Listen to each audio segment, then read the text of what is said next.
Welcome back. 37 million Americans are expected to travel this Memorial Day weekend, and the vast majority of them are driving. But the busy travel season does not stop Monday. According to the Minnesota Department of Public Safety, Memorial Day through Labor Day are the 100 most traveled days on Minnesota roads, and they're also known as the 100 deadliest days, specifically for teen drivers. Joining us this morning is Office of Traffic Safety Director Mike Hansen. Mike, we appreciate your time this morning. Thank you for having me on. I'm glad to be here. Yeah, so talk about the contributing factors that you're kind of bracing for, because we've talked about these 100 days year after year, but we're also in the pandemic. We know we've reported on people's speeds picking up out on the roads, and the aggression picking up out on the roads. So what are you kind of bracing for right now?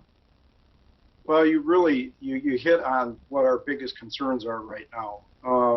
Trends that started with the pandemic in March of 2020 have continued and actually have accelerated at a terrifying rate into 2021.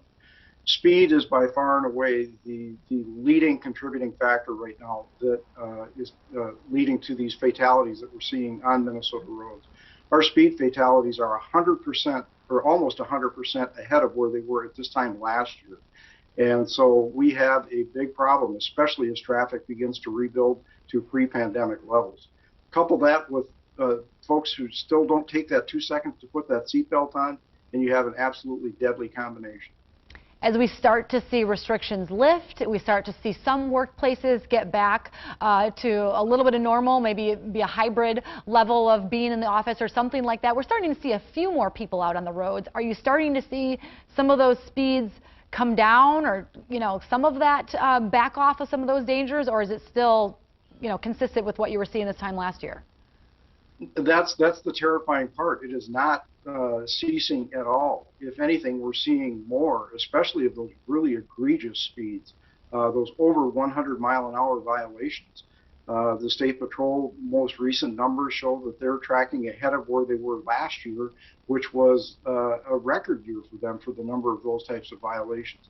And I'm hearing anecdotally from our local law enforcement partners the same thing. They're still encountering drivers who are taking extreme risks and putting everybody else at extreme risk through that risky driving behavior.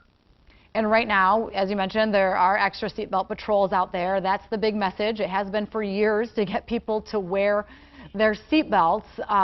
This is part of that reminder. So what other steps are you doing to help keep people safe?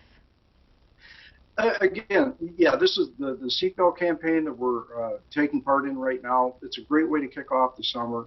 And again, remember that all of the great safety systems that are built into today's automobiles, they start and they end with that seatbelt, because those safety systems will not do the job they need to do if a driver or a passenger is not belted. So that's where it has to start with. Our messaging is drive smart.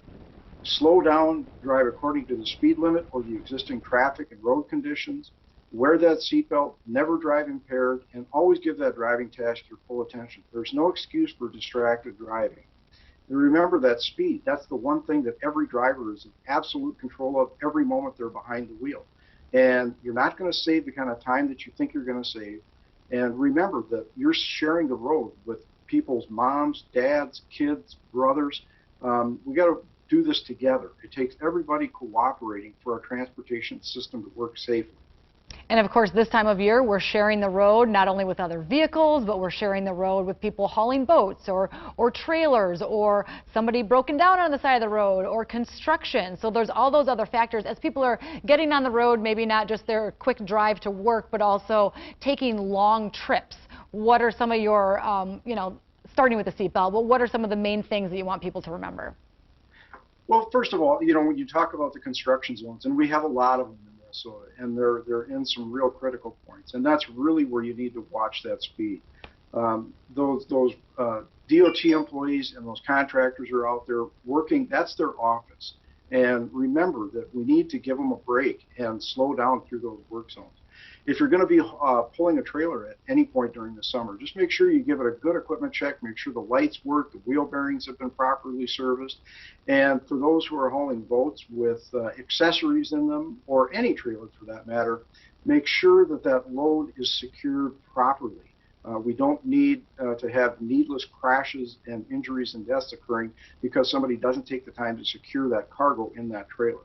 All right, all good advice. Mike Hansen, Office of Traffic Safety Director, we appreciate your time. You stay safe out there as well, all right? You bet. And you have a great, safe weekend, and I hope we can talk on Tuesday and no more fatalities. There we go. Let's hope. Yeah, we do not like reporting those. Thank you. All right, Alex.